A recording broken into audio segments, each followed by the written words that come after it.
Pernah gak sih kalian ngalamin momen dimana sesuatu yang kalian anggap biasa aja tiba-tiba bikin kaget?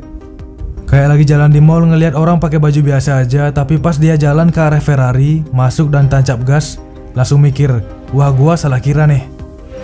Nah, di dunia otomotif kita lagi ada momen kayak gitu. Dulu kalau ngomongin motorsport pilihannya selalu merek Jepang. Honda, Yamaha, Kawasaki, Suzuki udah kayak menu wajib kalau ngomongin motor kencang. Tapi tiba-tiba muncul sesuatu yang bikin semua orang ngerem dadakan, Zhang-Shui ZX 500RR. Motor ini kayak ninja yang baru turun gunung, tanpa basa-basi tiba-tiba nongol dengan spek yang bikin banyak orang melongo. Desainnya mirip CBR 250RR, tapi ini bukan 250cc, bukan 300cc, bahkan bukan 400cc. Ini 500cc 4 silinder inline, tenaga 85 horsepower, top speed 249 km per jam. Ini motor Cina yang speknya bisa bikin ZX 4RR ketar-ketir, dan nyaris setara dengan kelas 600cc. Dan percaya nggak percaya, motor ini diciptakan oleh seorang yang udah gila karena ambisi besarnya. Bahkan keluar dari perusahaan yang udah besar karenanya, dan malah bikin merek baru yang pengen jebolin merek Jepang yang selama ini mendominasi. Sekarang pertanyaannya, apakah ini beneran pesaing motor Jepang? Atau cuma gimmick marketing? Apakah ini bakal masuk ke Indonesia? Terus siapa sebenarnya Zhang-Shui ini? Kita bakal kupas semuanya sampai ke akar-akarnya. Jadi siapin cemilan, tonton sampai akhir, karena ini bakal ngubah peta otomotif dunia.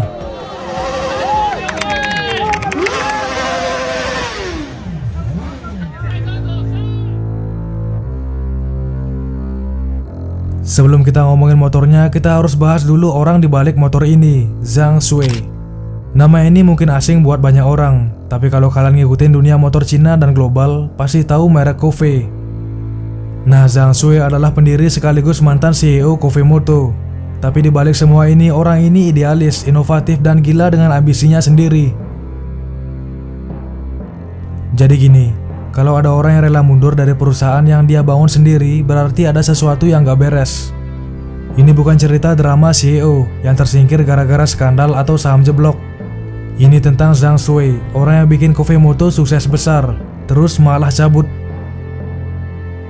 Nah, buat yang belum familiar, Zhang-Shui itu ibarat ayah kandung dari Kofei. Dia yang ngotot bikin motor Tiongkok bisa bersaing di kancah internasional. Bukan cuma jualan motor biasa, tapi benar-benar masuk dunia balap. Dan dia nggak main-main.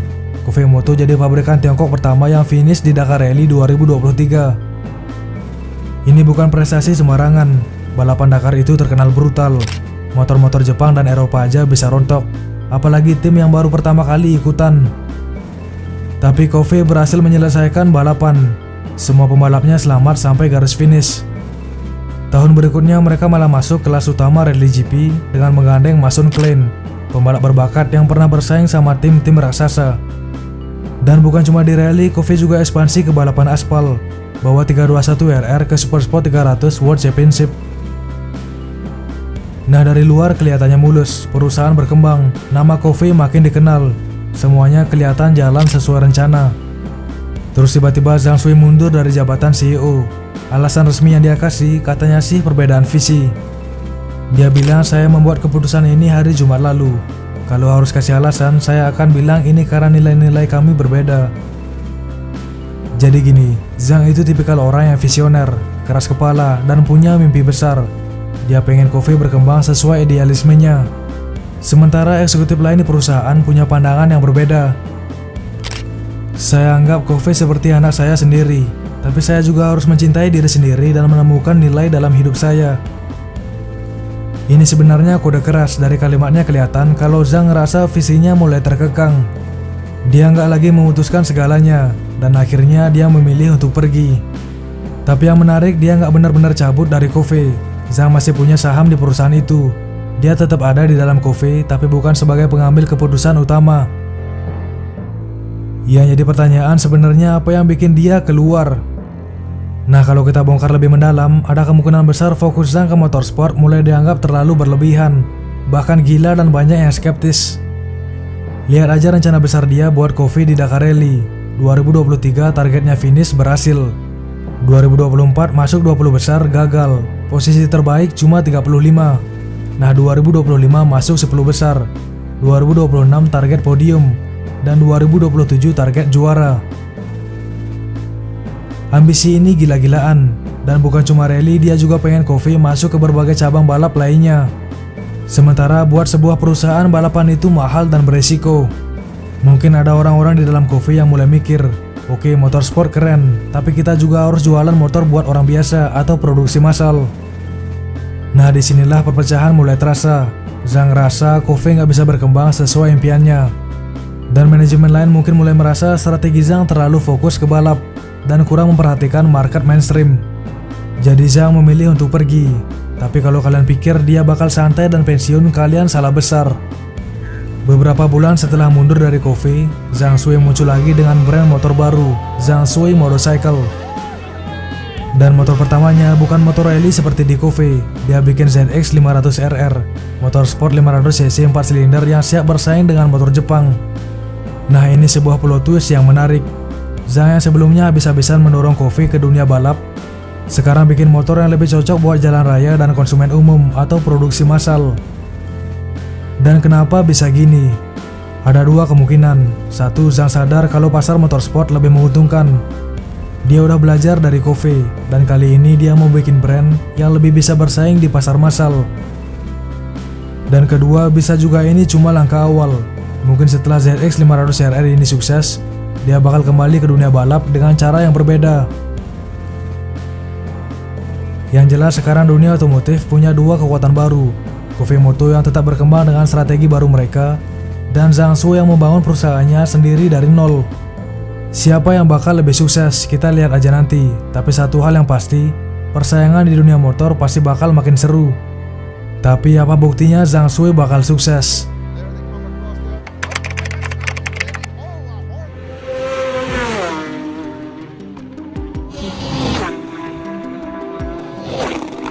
Kita pertegas lagi, Kofi itu bukan merek sembarangan. Mereka sebelumnya udah bikin gebrakan di Dakar Rally, salah satu balapan paling brutal di dunia. Ini kayak UFC-nya dunia balap motor. Kalau motor bisa bertahan di sana, berarti emang kualitasnya serius. Dan Kofi berhasil. Mereka bahkan mulai dikenal secara global. Tapi tiba-tiba Zhang Shui cabut dari Kofi. Nggak ada pernyataan resmi yang jelas. Lalu beberapa bulan kemudian Zhang Shui muncul lagi dengan brand barunya sendiri, Zhang Shui Motorcycle, dan produk debutnya ZX 500 RR. Dan disinilah kejutannya dimulai. Motor ini pertama kali diperkenalkan di Chongqing Motorcycle Show dan langsung bikin heboh. Orang-orang yang awalnya skeptis tiba-tiba jadi penasaran. Pasalnya motor ini bukan sekedar konsep, ini motor yang siap produksi. Dari tampilan luar, ZX 500 RR punya desain yang mirip CBR 250 RR. Lampu depan LED tajam, fairing aerodinamis, dan bodi yang terlihat siap buat balapan. Tapi kalau diperhatikan lebih detail, ada banyak elemen yang kayak campuran berbagai motor Jepang. Garis bodi ala GSX R1000RR, beberapa bagian desain kayak Kofi, dan bahkan ada sedikit sentuhan Ducati Panigale di beberapa sudutnya. Nah, yang bikin motor ini makin unik, swing arm belakangnya pakai single side swing arm. Biasanya fitur ini cuma ada di motor premium kayak Ducati Panigale atau MV Agusta. Tapi kejutannya belum selesai. ZX 500 RR pakai mesin 4 silinder inline 500 cc. Dan ini bukan sekedar angka di brosur. Kalau dibandingkan dengan kompetitor, ZX 4 RR punya tenaga 77 horsepower, CBR 500R punya tenaga 47 horsepower, dan ZX 500 RR punya tenaga 85 horsepower. Dari angka ini aja udah kelihatan kalau ZX 500 RR lebih bertenaga dari ZX 4 RR dan nyaris 2 kali lipat lebih kuat dari CBR 500R. Nah, terus gimana dengan performanya? Dari klaim pabrikan, motor ini bisa melesat dari 0 sampai 100 km per jam dalam 3,2 detik. Dan top speednya 245 km per jam. Gila nggak tuh?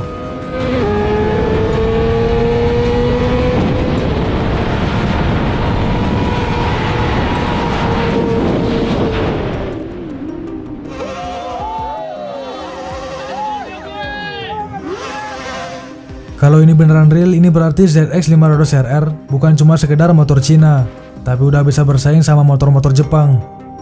Tapi tentu aja ada satu pertanyaan besar, apakah angka ini bisa dipercaya? Banyak kasus di mana motor Cina ngasih klaim angka yang fantastis, tapi pas dites di dunia nyata, performanya beda jauh. Jadi sampai ada yang ngetes langsung atau juara di ajang balap, kita tetap masih harus skeptis.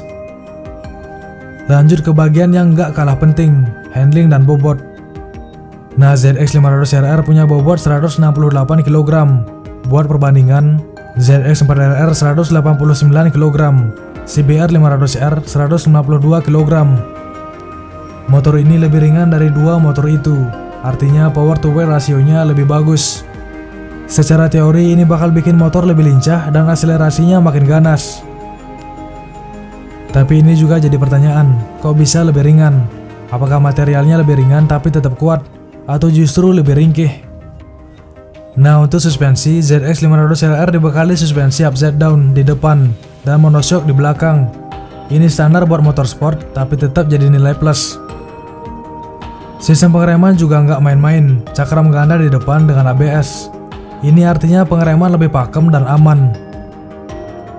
Dan fitur yang bikin motor ini makin menggoda, quick shifter up and down. Biasanya fitur ini cuma ada di motor premium, tapi di sini udah jadi standar.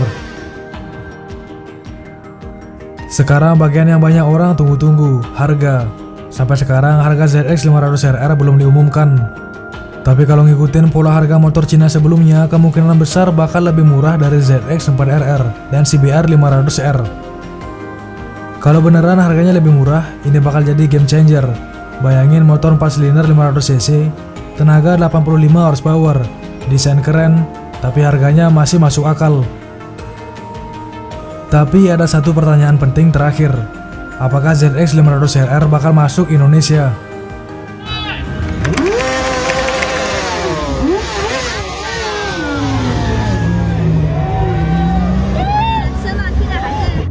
Zhang Shui bukan sekedar nama di dunia otomotif Tiongkok. Dia adalah simbol ambisi gila yang nggak bisa dihentikan. Dari membangun Coffee Moto hingga sukses di Dakar Rally, lalu tiba-tiba mundur dan kembali dengan brand barunya sendiri, Zhang membuktikan kalau dia bukan tipe orang yang puas diam di satu tempat. Bukan lagi sekedar alternatif murah, tapi mulai menjadi ancaman serius bagi dominasi merek Jepang dan Eropa. Namun perjalanan ini belum selesai. Coffee tetap berjalan dengan strategi mereka sendiri, sementara Zhang juga memulai pertarungan baru. Tantangannya sekarang adalah apakah ZX500RR bisa diterima di pasar, apakah kualitasnya benar-benar sebanding dengan klaimnya, dan apakah Zhang bisa membawa brand barunya menuju kesuksesan. Satu hal yang pasti, dunia motorsport sedang berubah, dan Zhang Shui adalah salah satu sosok yang bakal menentukan arah perubahan itu. Dan apakah ZX500RR bakal masuk Indonesia? Ini tantangan besar, ada dua hal yang harus diatasi. Yang pertama, kepercayaan konsumen. Masih banyak orang Indonesia yang ragu dengan motor Cina. Meskipun speknya bagus, banyak yang takut soal build quality dan durability. Kedua, jaringan servis dan spare part. Kalau ini motor masuk, pertanyaannya apakah servisnya gampang, spare partnya tersedia. Kalau dua hal ini bisa diatasi, bukan gak mungkin ZX500RR bakal bikin heboh di Indonesia. Nah, sekarang WeQWek mau tanya ke kalian, kalau ZX500RR masuk Indonesia, kalian bakal beli atau enggak? Apakah kalian percaya motor Cina udah bisa menyaingi motor Jepang? Tulis pendapat kalian di kolom komentar video ini. Diskusikan di kolom komentar, karena diskusi kalian yang akan membawa topik ini lebih berkembang. Dan subscribe WeQWek, semoga motor impian kalian cepat parkir di garasi rumah kalian. Terima kasih.